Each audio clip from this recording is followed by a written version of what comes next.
कहानी की शुरुआत फिलीपींस से होती है, जहां पिछले कई सालों से छिपे दक्षिण कोरिया के सबसे खतरनाक अपराधियों को आखिरकार गिरफ्तार कर लिया गया है।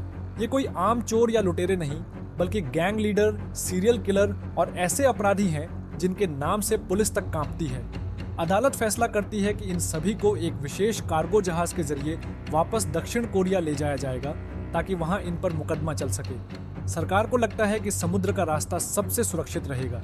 इसी वजह से दर्जनों हथियारबंद पुलिस अधिकारी, स्पेशल टैक्टिकल टीम और जहाज का पूरा क्रू इस मिशन पर तैनात किया जाता है। सुरक्षा इतनी कड़ी रखी जाती है कि हर कैदी के हाथ पैर भारी जंजीरों से जकड़े जाते हैं। जहाज पर हर कदम कैमरों और हथियारबंद गार्डों की निगरानी में होता है।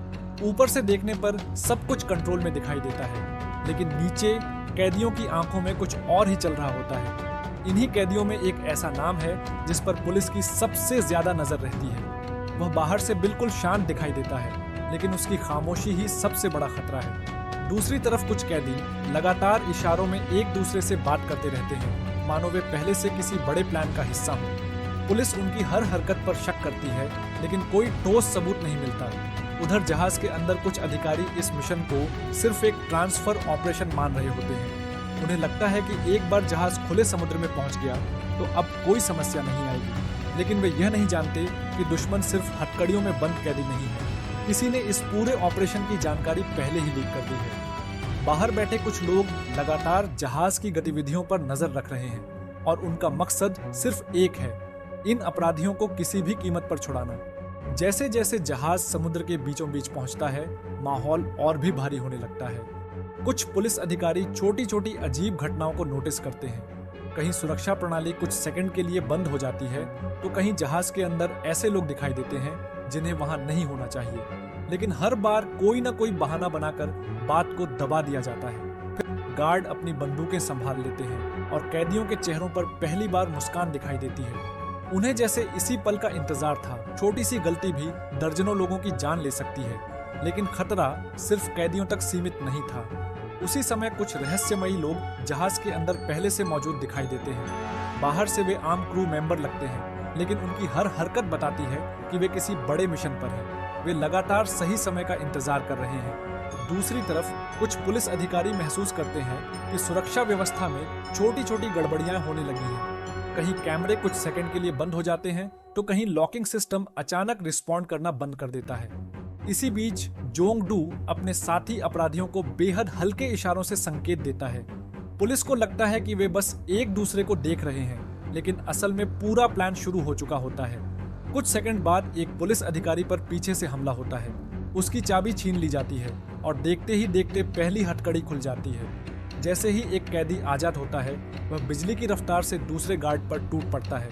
किसी को संभलने का मौका तक नहीं मिलता। अब पूरा जहाज चीखों, गोलियों और अफरा तफरी से गूंज उठता है। पुलिस समझ ही नहीं पाती कि हमला कहां से शुरू हुआ और कितने लोग इसमें शामिल हैं। जिन अपराधियों को कुछ मिनट पहले तक पूरी तरह बेबस समझा जा रहा था, वही अब हथियार छीनकर एक एक गार्ड को मारना शुरू कर देते हैं। लेकिन इस खूनी विद्रोह के बीच जहाज के सबसे नीचे बने एक सीक्रेट रिसर्च सेक्शन में कुछ और भी हो रहा था। वहां एक बंद कंटेनर के अंदर वर्षों से छिपाया गया ऐसा राज मौजूद था जिसके बारे में न अपराधियों को पता था न पुलिस को। और जब वह कंटेनर खुलने वाला था, तब किसी को भी अंदाजा नहीं था कि असली शिकारी अभी तक सामने ही नहीं आया। कुछ ही पलों पहले तक पुलिस को लग रहा था कि उन्होंने हालात पर काबू पा लिया है, लेकिन अब पूरा जहाज खून, गोलियों और चीखों से भर चुका था। जिन कैदियों के हाथों में कुछ मिनट पहले हथकड़ियां थीं, अब उन्हीं के हाथों में पुलिस की बंदूकें थीं। हर कॉरिडोर में मौत घूम रही थी और किसी को समझ नहीं आ रहा था कि अगला निशाना कौन बनेगा। जोंग डू इस पूरे विद्रोह का फायदा उठाता है। वह अपने साथियों को अलग अलग दिशाओं में भेज देता है ताकि पुलिस एक जगह इकट्ठी न हो सके। देखते ही देखते जहाज के कई हिस्सों पर अपराधियों का कब्जा हो जाता है। जो भी अधिकारी उनके सामने आता है, या तो मार दिया जाता है या गंभीर रूप से घायल हो जाता है।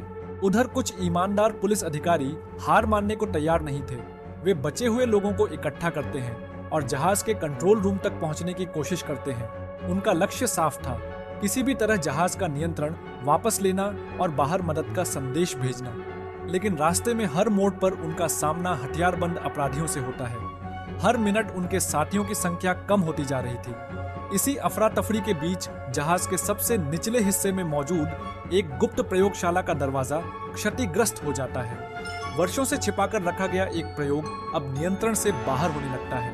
वहां मौजूद वैज्ञानिक घबराकर सिस्टम को लॉक करने की कोशिश करते हैं, लेकिन बहुत देर हो चुकी होती है। अचानक एक विशाल कंटेनमेंट चैम्बर खुलता है। उसके अंदर से बाहर निकलता है एक ऐसा इंसान, या शायद इंसान से कहीं ज्यादा खतरनाक कोई चीज। उसके शरीर पर गोलियों का लगभग कोई असर नहीं होता। उसकी ताकत सामान्य इंसानों से कई गुना ज्यादा होती है और उसके सामने आने वाला हर व्यक्ति कुछ ही सेकंड में मौत के घाट उतर जाता है। अब हालात पूरी तरह बदल चुके थे। कुछ देर पहले तक पुलिस और अपराधी एक दूसरे के दुश्मन थे, लेकिन अब दोनों को एहसास होने लगता है कि असली खतरा कोई गैंग नहीं, बल्कि वही रहस्यमयी प्राणी है जो जहाज में खुलेआम घूम रहा है। वह बिना किसी भेदभाव के सामने आने वाले हर इंसान को खत्म करता जा रहा है। जोंगडू भी पहली बार किसी ऐसे दुश्मन का सामना करता है जिसे डराना या गोली मारना आसान नहीं है। उसकी आंखों में पहली बार घबराहट दिखाई देती है। दूसरी तरफ बचे हुए पुलिस अधिकारी समझ जाते हैं कि अगर उन्होंने अब भी मिलकर लड़ाई नहीं लड़ी तो इस जहाज से कोई भी जिंदा बाहर नहीं निकल पाएगा। लेकिन तभी जहाज के इंजन सेक्शन में एक और जोरदार विस्फोट होता है। पूरी विशाल जहाज जोर से हिलने लगती है। बिजली बार बार गुल होने लगती है, रास्ते बंद हो जाते हैं और समुद्र के बीच फंसे इस तैरते हुए नरक से बच निकलने की हर उम्मीद टूटती हुई नजर आती है। और उसी अंधेरे में वह रहस्यमयी हत्यारा एक बार फिर किसी की ओर बढ़ता है। इस बार उसका निशाना कौन होगा, किसी को नहीं पता। जहाज अब किसी जेल ट्रांसफर मिशन जैसा बिल्कुल नहीं लग रहा था। हर डेक पर लाशें बिखरी थीं, गोलियों की आवाज लगातार गूंज रही थी और समुद्र के बीचों बीच यह विशाल कार्गो शिप एक तैरते हुए कब्रिस्तान में बदल चुकी थी। लेकिन सबसे डरावनी बात यह थी कि अब किसी को समझ नहीं आ रहा था कि दुश्मन आखिर है कौन, अपराधी, पुलिस या वह रहस्यमयी इंसान जो सामने आने वाले हर व्यक्ति को बेरहमी से खत्म करता जा रहा था। पुलिस की बची हुई टीम जहाज के कंट्रोल रूम तक पहुंचने की कोशिश करती है ताकि किसी तरह नेवी को इमरजेंसी सिग्नल भेजा जा सके, लेकिन हर रास्ता या तो अपराधियों ने घेर रखा था या फिर उस रहस्यमयी हत्यारे ने मौत का मैदान बना दिया था। हर दरवाजा खोलना अब अपनी जान दांव पर लगाने जैसा था। दूसरी तरफ जोंगडू भी समझ चुका था कि उसका असली प्लान पूरी तरह बिखर चुका है। उसने इस जहाज पर कब्जा करने की योजना बनाई थी, लेकिन अब उसके अपने साथी भी एक एक करके मारे जा रहे थे। पहली बार उसे होता है कि इस लड़ाई को जीतना लगभग नामुमकिन है, फिर भी वह हार मानने वालों में से नहीं था। और फिर जोंगडू भी मरा जाता है। उधर वैज्ञानिकों की बातचीत से धीरे धीरे एक चौंकाने वाला सच सामने आता है। जिस रहस्यमयी इंसान ने पूरे जहाज में तबाही मचा रखी है, वह कोई साधारण कैदी नहीं, बल्कि वर्षों तक गुप्त सैन्य प्रयोगों का हिस्सा रहा था। उसका शरीर सामान्य इंसान की सीमाओं से कहीं आगे पहुंच चुका था। उसकी ताकत, उसकी सहनशक्ति और उसकी रिकवरी लगभग असंभव थी। इसी वजह से उसे दुनिया से छिपाकर इस जहाज के अंदर रखा गया था। लेकिन अब वह पूरी तरह नियंत्रण से बाहर था। हालात तब और बिगड़ जाते हैं जब जहाज के इंजन गंभीर रूप से क्षतिग्रस्त हो जाते हैं। कंट्रोल सिस्टम बार बार फेल होने लगता है और पूरा जहाज समुद्र में असंतुलित होने लगता है। पानी धीरे धीरे निचले हिस्सों में भरना शुरू हो जाता है। अब लोगों के सामने सिर्फ एक नहीं बल्कि दो खतरे थे। अगर हत्यारा नहीं मारेगा तो डूबता हुआ जहाज उनकी जान ले लेगा। इसी दौरान पुलिस और कुछ अपराधी मजबूरी में एक दूसरे के साथ मिलकर लड़ने का फैसला करते हैं। कुछ घंटे पहले तक जो लोग एक दूसरे को गोली मार रहे थे, अब वही लोग एक दूसरे की जान बचाने की कोशिश कर रहे थे। दोनों किसी तरह अल्फा को चकमा देकर केबिन से बाहर भागते हैं और शिप के संकरे गलियारों से होते हुए ऊपर की तरफ बढ़ने लगते हैं। डोइल के शरीर के घाव भी बहुत तेजी से भरने लगे थे, जिसे देखकर डिटेक्टिव डायन को गहरा झटका लगता है। वह समझ जाती है कि डोइल भी कोई आम अपराधी नहीं है, बल्कि उसका अतीत भी इसी खौफनाक प्रोजेक्ट से जुड़ा हुआ है। पूछने पर डोइल भारी आवाज में बताता है कि वह भी उसी गुप्त एसोसिएशन के एक आधुनिक जेनेटिक एक्सपेरिमेंट का हिस्सा रह चुका है। लेकिन वह अल्फा की तरह एक अंधा मॉन्स्टर नहीं बना, बल्कि उसने अपनी इंसानियत को जिंदा रखा। यही वजह थी कि वह शांत रहकर इस नरक से दूर भागना चाहता था। इसी बीच साउथ कोरिया के कोस्ट गार्ड और सेंट्रल कमांड हेडक्वार्टर में खलबली मच चुकी थी। शिप फ्रंटियर टाइटन का सिग्नल अचानक गायब हुए कई घंटे बीत चुके थे और ताइवान के समंदर से कोई खबर नहीं आ रही थी। हालात की गंभीरता को देखते हुए पुलिस के आला अफसर एक स्पेशल कमांडो टास्क फोर्स को हेलीकॉप्टर के जरिए समंदर के बीच भेजने का फैसला करते हैं। इस टीम का मकसद शिप पर जाकर कत्लेआम को रोकना और हालात को दोबारा काबू में करना है। लेकिन वे इस बात से बिल्कुल अनजान थे कि वहां उनका मुकाबला इंसानों से नहीं बल्कि साक्षात मौत से होने वाला है। इधर शिप पर अल्फा बचे कुचे कैदियों और गद्दार क्रू मेंबर्स को एक एक करके ढूंढ रहा था। गलियारे में छिपे हुए 2 क्रिमिनल्स खौफ के मारे कांप रहे होते हैं। तभी उनके कानों में भारी बूटों की आवाज आती है। वे अपनी सांसें रोक लेते हैं, लेकिन अल्फा उनके डर की खुशबू और दिल की धड़कनों को सूंघ लेता है। वह बिना कोई मौका दिए दीवार को फाड़कर अपना हाथ अंदर डालता है और एक कैदी की छाती को चीर देता है। दूसरा कैदी चिल्लाते हुए भागता है, लेकिन अल्फा उसे दबोचकर फर्श पर पटक देता है। शिप का कोना कोना अब इंसानी खून और लाशों से पट चुका था। तभी रात के घने अंधेरे को चीरते हुए आसमान में एक गड़गड़ाहट गूंजती है। साउथ कोरियन स्पेशल कमांडो की टीम रस्सी के सहारे शिप के ऊपरी डेक पर उतरती है। उनके हाथों में अत्याधुनिक हथियार और नाइट विजन गॉगल्स हैं। जैसे ही कमांडो की टीम शिप के अंदर दाखिल होती है, उन्हें चारों तरफ सिर्फ कटी हुई लाशें और खून की नदियां दिखाई देती हैं। टीम का लीडर समझ जाता है कि यहाँ कैदियों की बगावत से भी ज्यादा कुछ भयानक घटा है।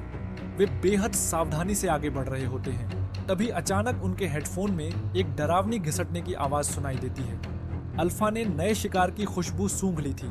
कमांडो की टीम पर अचानक अंधेरे से हमला होता है। अल्फा की रफ्तार इतनी तेज थी कि कमांडो की ऑटोमेटिक बंदूकों की गोलियां भी उसे छू नहीं पाती। वह एक ही झटके में पूरी टीम के घेरे को तोड़ देता है। कमांडो अपनी जान बचाने के लिए अंधाधुंध गोलियां चलाते हैं, लेकिन अल्फा उनके हथियारों को खिलौने की तरह तोड़कर उन्हें मौत के घाट उतारने लगता है। इसी बीच शिप के अंदर लदाए अपने आखिरी मोड पर पहुंच चुकी थी। अल्फा सीधा ऑफिसर ली पर टूट पड़ा, लेकिन इस बार ली पहले से कहीं ज्यादा ताकतवर बन चुका था। उसके पास अल्फा से भी कई गुना ज्यादा पावर थी। ली ने सिर्फ एक ही जबरदस्त हमले में अल्फा को जमीन पर गिरा दिया और इससे पहले कि अल्फा दोबारा खड़ा हो पाता, ली ने चाकू उठाया और उसका गला काट दिया। अल्फा की मौत के साथ ही शिप पर मौजूद सबसे खतरनाक कातिल का खौफ हमेशा के लिए खत्म हो गया। अब समंदर के बीच सिर्फ डोयल और ऑफिसर ली आमने सामने बचे थे।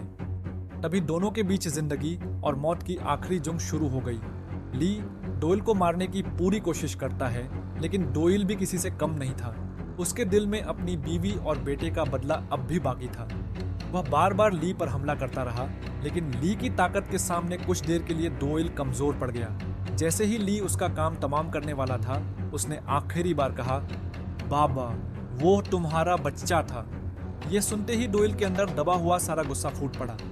उसने अपनी पूरी ताकत झोंक दी और एक के बाद एक ऑफिसर ली पर चाकू से वार करता गया। लगातार हमलों से ली धीरे धीरे कमजोर पड़ने लगा। आखिर में डोयल ने पूरी ताकत से एक जबरदस्त लात मारी, जिसे ली सीधा उठता हुआ समंदर के बीच जा गिरा। डोयल भी उसके पीछे बिना एक पल गवाए पानी में कूद पड़ा। उसने ली को तब तक नहीं छोड़ा जब तक अपनी बीवी और बेटे का बदला पूरा नहीं कर लिया। आखिरकार ली की सांसें हमेशा के लिए थाम गई और उसका अंत समंदर की गहराइयों में हो गया। अगली सुबह हम ली के बॉस को एक सुनसान आइलैंड पर पहुंच चुका होता है और इसी के साथ इस मूवी की कहानी यहीं पर खत्म होती है।